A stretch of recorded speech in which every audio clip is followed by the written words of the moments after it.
All right, everybody. Sebastian and Simon today for some big announcement and important discussion and knowledge sharing. So so this is a special post for me, I would say. I know I've been running it for since the beginning of the year now as PosterLab CEO. The main goal of this post was actually to share knowledge about how to collaborate, how to accelerate innovation, especially with innovation partners, which is, let's say, more than ever, the most important things we need to address as a society as a whole. And today I'm very important to, let's say, to have Simon as a guest and also to discuss with each other. Because as you may have read, let's say, Wazoku has acquired PosterLab, and we are going to deep dive in the topic today. So for those of us that do not know yet PosterLab, and Simon will explain Wazoku as well. So PosterLab, what we do is that we are accelerating innovation by helping large manufacturing organizations to be more mature at their collaboration. So what it means is that every collaboration right now means a lot of different partners. And if you want, let's say, to collaborate well and to go to market fast, what is important is that you propose an easy way to your partners to show them how you're going to collaborate. So what kind of workflow you are going to work together? Who is, let's say, in the place? What are the capabilities that are going to be shared? So this mapping of the ecosystem of innovation partners, as well as workflows being seen by other players, make it easier, let's say, to accelerate innovation. What it means is about executing collaboration in a systematic manner. And this is what we do by PosterLab. So let's go straight in the discussion. So maybe Simon, a few words, and then let's explain a bit more what is the rationale behind this acquisition. Thanks, Sebastian. And yeah, first of all, congratulations, I guess, all around. It's always a big, exciting day when your business is acquired, and for me, it's an exciting day when we acquire an exciting business as well. So, thank you. And for those of you that don't know me, I'm Simon Hill. I'm the CEO, founder of Wazoku. For people that do not know Wazoku, you should. But we're a global ecosystem builder for innovation. So we help organizations to do what we think is most important, which is to connect all the disparate dots around our innovation activities and programs across our organizations, to help make better informed decisions and to enable innovation at scale. I think that one of the challenges we face as organizations is that we have tended to view innovation as a thing with a big I, and actually it is, right? But it's also lots and lots of little things with a little I as well. And increasingly in a world of digital transformation, of AI and intelligent automation and external partnerships and collaboration being a very key part of all of that, it is the purvey of the many, not the few, right? And so how do we connect those dots from a system point of view, much like we've done in many other parts of our organization cross-functionally, is really the leap that innovation teams and innovation as a concept inside large organizations is making. And Wazoku sits at the forefront of driving that innovation at scale, ecosystem-based thinking approach, basically. So an exciting piece of the jigsaw puzzles added with PosterLab. And Sebastian and I have known each other for a little while, and I'm excited to get together and talk a bit about why and what next, right? Exactly. Thank you much, Simon, for this intro about Wazoku. So talking about the why, I mean, we talked a lot together about, remember this, we had this discussion, okay, what is innovation? What is the goal of innovation? How is innovation being made today? And we talked about this idea about front-end innovation, back-end innovation, ideation, execution. And we said, okay, it makes sense to have this kind of the full cycle from idea to market in one, let's say one journey, but also having all the innovation partners around this journey, these two main milestones. So what's your thinking about this, Simon? Yeah, I mean, I touched on it already, I think, in my introduction in terms of the innovation at scale piece, right? I think that there are a very complicated set of different processes and activities that are happening inside and beyond the boundaries of our organizations that are both being impacted by change and also seeking to deliver change from a value creation perspective, right? And at the heart and soul of where innovation sits, it's about capturing and creating value, right? That value might be in terms of more efficient ways of doing things, or it might be about new value creation. And I do take a very expansive definition of that from a philosophical and a business perspective, right? No ideas should exist in a vacuum.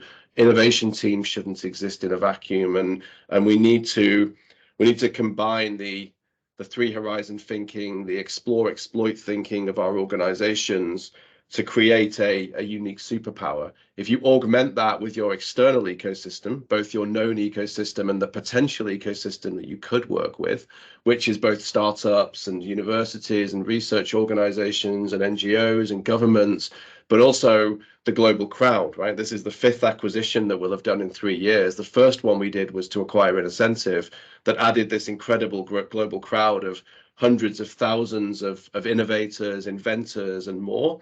And as you start to piece that ecosystem together, enabled by intelligent automation, enabled by AI, enabled by joined up thinking, then you unleash a real superpower, right? And I think that's the bit, right? Organizations have fragments of this information, very, very difficult for most people to get hold of. But now we're in a position where we can start to pull that together, help organizations to see round corners, to connect dots that are otherwise not being connected, and get to value quicker, right? And that's the ultimate piece of all of this. Yeah, I mean, back on what you're saying, I mean, I have a lot of discussion with senior R&D directors or VPs from large manufacturing organizations, and all of them came to the conclusion that because of the fact that innovation is becoming more complex, in the sense that they don't have all the solution internally, they are looking for ways to better integrate their innovation partners, or to better onboard their innovation partners early in the discussion, maybe even at the ID stage. Okay, we have this idea, you are filling some gaps, but a lot of them do not know how to actually execute it at scale. So do you have maybe going deeper into the discussion, do you have some tips or advices maybe where to start? I mean, thinking about Wazoku, for example. Well, I think if I just lean back on your previous point, which I didn't probably fully address in terms of connecting the top of the funnel and the bottom of the funnel, or the two ends of the process, which I think are actually more virtuous and circular than necessarily a funnel metaphor lends itself to. Like, I just don't think innovation is a funnel fundamentally, and it doesn't work in the at scale piece. But also because ideas can be circulated across all different bits of the business, and the same idea might add value for one department in one way and a different department in a different way. Or no value today and lots of value tomorrow, right? And so they're more nuanced things than a funnel would imply them to be, and they're more circular than perhaps a funnel would imply them to be as well.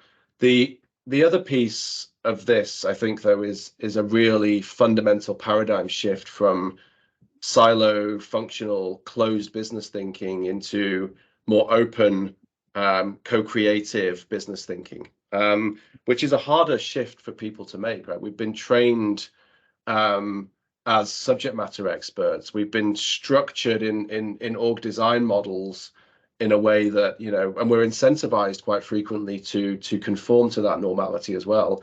But there's a lot of evidence that suggests that that is not the most effective way of driving organizational change, of driving innovation, right? Driving value out into the marketplace. And as you eloquently said in your introduction, this isn't just about, you know, increasing share price or making our products better, faster, and smarter, right? It's actually about doing the right thing because the world needs us to do the right thing, right? It's an increasingly volatile, uncertain marketplace that we exist in. And so anything we can do to accelerate that pace of change, not just because we should, but because the world really, really needs us to, right? And in a myriad of different areas as well. And so I think we have a duty as innovators to be able to help to facilitate all of that. So that's just a philosophical point, I think, as much as anything. But there is a shift. The author and public speaker Greg Sattel, who you may have spoken to in one of your calls or whatever, draws quite an interesting analogy in one of his books. I think it's Cascades or something, to the difference between the East Coast of the US and the West Coast of the US, and like why did the West Coast prosper more than the East Coast? And part of his conclusion is that the East Coast was much more closed, and that the West Coast was very much driven on this ethos of open source, open collaboration, open, right? And so, and as the world, has seen the growth in value creation and prosperity and others between those two models, you've seen a bit of a shift coming. So I think as a species, we are getting better at this, but we're still programmatically quite closed, right? We're quite conservative, quite risk averse. And so there's a mindset shift that has to come in our ways of working, right? I don't know. I feel like I'm one question behind you all the time at the moment, but just in addressing some of that, I think just to dive in a little bit on the question you actually asked me before I started on my soapbox. The other philosophy that we really believe in is a concept that, again, we acquired through the Incentive acquisition, but very much sits at the heart of who Wazoku's been since the day that I started it, which is this concept of challenge-driven innovation, right? Really spending time to understand the problem that you're trying to solve. And so from an ideation perspective, you can take two approaches. You can ask for ideas, unstructured, and get a big pile of a mess. You can do the same in ecosystem land, right? I've seen it for the last few years. Startups were on vogue. We must go gather some startups into our ecosystem. But unless you know what you want to do with them, you're just the magpie collecting shiny objects, right? And eventually you're gonna struggle.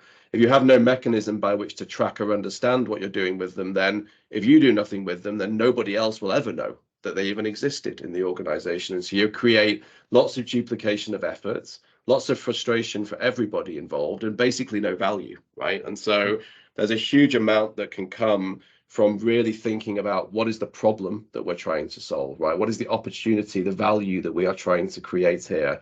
Align that to the jobs to be done methodology, and then start to adopt the right approach, the right principles for getting that through an ideate, incubate, scale process, or a fail fast process as quickly as possible, but also make it open. Make sure that whatever you do, the next person that comes along that has a similar need can discover and pick up where you left off, so that you don't start from zero each time. And that is a symbiotic, knowledge-based ecosystem that's working in the right way, and will build value over time far greater and far more exponentially than the ad hoc, piecemeal, disjointed approach that is traditionally adopted still today. Yeah, I agree with you. Make me think about some of the guys out there, let's say, that are kind of defining as kind of not early adopters, but that understood the power of what you just said. They told me, Sebastian, in this world today, from a strategic corporate standpoint, is that we want to be perceived as a partner of choice, because we know the only way we can, they say, be better, faster than the market is also by attracting the right capability, the right resources. So that's one thing. How can I become a partner of choice? So it's about onboarding, showing the way you are going to work together, having systematic things you can replicate. But it's also about what you said. When you work in a collaboration mode, you should also find ways to map the knowledge being generated. Because if you are in a fail fast, that which is very good, by the way, you need to learn, but you need to also kind of map this knowledge so that next time something is going to go in that direction, you need to find this knowledge very easily across the board so that people can tap in this knowledge. And for me, this is also about this ecosystem thinking. Is we need to be a partner of choice as an organization to attract the best.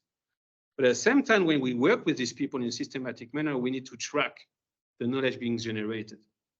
So I don't know if you have any also reflection on that, on how can you also learn as an organization to be mature across by replicating this and being potentially better than the other one. For me, it's a competitive advantage, to be straightforward. I think it's a huge competitive advantage, and it'll continue to build and evolve. I think it's an exponential competitive advantage as well, because what we don't know, and what the machine-led intelligent automation evolution, revolution, however you want to think about it, will afford those businesses that have a more open, centralized data set is an increased ability to see around corners, right? To match data that they didn't necessarily see or understand from a human perspective, because there's just so much of it, and a lot of it's unstructured in a variety of different ways. And that's the type of stuff that we wrestle with every day, right? You know, the ideas are not like anything else. They're human generated with a bit of machine generation maybe on top of them. They're written in corporate speak. They apply to a myriad of different topics. And so you can't standardize them into a web form easily. You can't standardize them, therefore, to train the machine into what they are. And we spent years building and training models to start to help to do that, so you can create more standardized data to get to this point where you can see around corners, right? If you think about the work that we'll be doing in our combined prop going forward, you know, people might say, well, I've got places to track this stuff. Great, but what are you doing with it? A little bit of upward reporting, but no one, it's not dynamic. Nobody's going to come and use that from a discovery point of view to have that aha moment of like, oh, we do stuff with them, maybe we could do this here. And fail fast is only useful if you fail forward and learn fast the next time, right? And that's the piece of it. But if it's locked away in a notebook or an Excel file, or quite frankly, even SharePoint, right, it's not really going to get discovered. And so you've got to get it in a place that's actually, the machine's going to help you with that, and it's going to connect those dots for you and make sure that you know, where I left off and I've gone now and I've gone to do a different job and I'm not focused on it anymore, and you walk in the door and pick it up and know nothing about what's happened before, that it's not a chance encounter in SharePoint that drives you to that or anything else. It's actually just easy for you to do, right? And so that's the future direction. That's where we've got to get to. And until we can, it's all serendipity based, this, right? And I think that I'm very surprised, disappointed, but I guess also hopeful that, you know, we're only as far through this as we are in terms of our ability to map knowledge and map our innovation journeys and our ecosystems inside these large organizations, because it's a huge opportunity lost. But I guess that means it's all in front of us, right? And there's a lot of opportunity to do good stuff going forward. And 2023, 2024 is as good a time as ever for that, because of the breakthroughs we've made in large language models and the ability, therefore, to train computers to be able to augment the great stuff that we're doing. And because, you know, we've invested in now 5 different businesses that we're putting together in something that's going to really help the world to do this at scale as well. Yeah, sure. I mean, you know, I'm thinking about my corporate days when I was innovation manager, and I was not the only one, but we were more or less always starting from scratch. Let's say we had a new project. We were going, okay, Sebastian, can you check if we can go into this space? I was starting from scratch every time. I was building the ecosystem, I was checking the value prop, putting the process, and again, and every one of us was doing this. But if you think about, let's say, tomorrow, which is the question I'm usually asking to my guests at the end of the course, is what is going to be tomorrow? Is that if we can imagine a world where people innovate, saying, okay, this is what I have in mind, let me check what we did. What are the people that we have in our ecosystem that are somehow related to this? Who are my colleagues that work on this? What did we do? So you do your kind of state-of-the-art analysis that back in the day was like over and over again, but it's a much more efficient way. So, okay, what have we done? Who are the players? Who is people? And then you go to these people. Usually, back in the day, it was taking me at least 3 months to do this exercise. Yeah. But I mean, this is 3 months lost, and potentially this is the quality of the output is certainly not as good as if you have this proper way to do it systematically. No, exactly. And especially if you spend a little bit of time up front, as I said, on really framing the problem, really thinking about what it is, right? There's this tendency we have to race to solutions mode before we've really defined the problem, which, you know, is probably more exciting mode to be in, but all you end up doing is solving the wrong problem half the time, right? And or getting to a point that you can't get future funding for because it was the wrong problem, or because you didn't do the work to get the buy-in from the problem owners in the right way to move yourself forward. And we get stuck in this valley that we can't get out of, even if the idea is great, because you've got to do that upfront work. And I think that it's blindingly obvious when you say it out loud, but it's so poorly executed upon. And that's the other bits of what we've been buying and building as well, right? This ability to do predictive foresights and trends understanding, the ability to then turn that into really good challenge statements from the organizational perspective, to map it to organizational strategy and road mapping in the right way. and then to be able to track and map your ecosystem, all powered through this concept of, you know, challenge-driven innovation and an innovation at scale data set that keeps learning and keeps building from an organizational perspective. So, you know, it's another journey. I hopefully tomorrow is a little bit better than today, right? And we get this, but it's up to companies. They've got to want to do this from an organizational level. And, you know, and I still see this really big tension between centralized and decentralized innovation, big I, little I. Who owns it? Where does it sit? How important is it to people? Well, it's as important as the future of your organization. So you've got to figure out the answer to where does it sit and how important is it at the right part of the organization as quickly as possible, because busy, well-intentioned people in the middle of the business are pulling it to pieces because they haven't got the time or the capacity to do enough with it. And it's not their fault, right? It's the other way. It's got to be top down, this push, and recognize that the data is what's key. The processes can flow off the back of it and everything else. And so, you know, that's my hope for 2024, is that we see more enlightened leaders who understand that, you know, the consequences of not centralizing this are going to be vast, and the ones that get it right are going to have this exponential opportunity in front of them. The ones that don't are going to find it very difficult to play catch up afterwards. Yeah, and we know these guys. I mean, you and me, we've been talking to these guys that are kind of the forefront of the game, that understood, let's say, the value of this, a strategic advantage to move fast on this one. I mean, a couple of big chemical players we talked to, and others that you and me know them. So this is moving. I mean, this is moving. People are seeing that competition is launching faster, some innovation.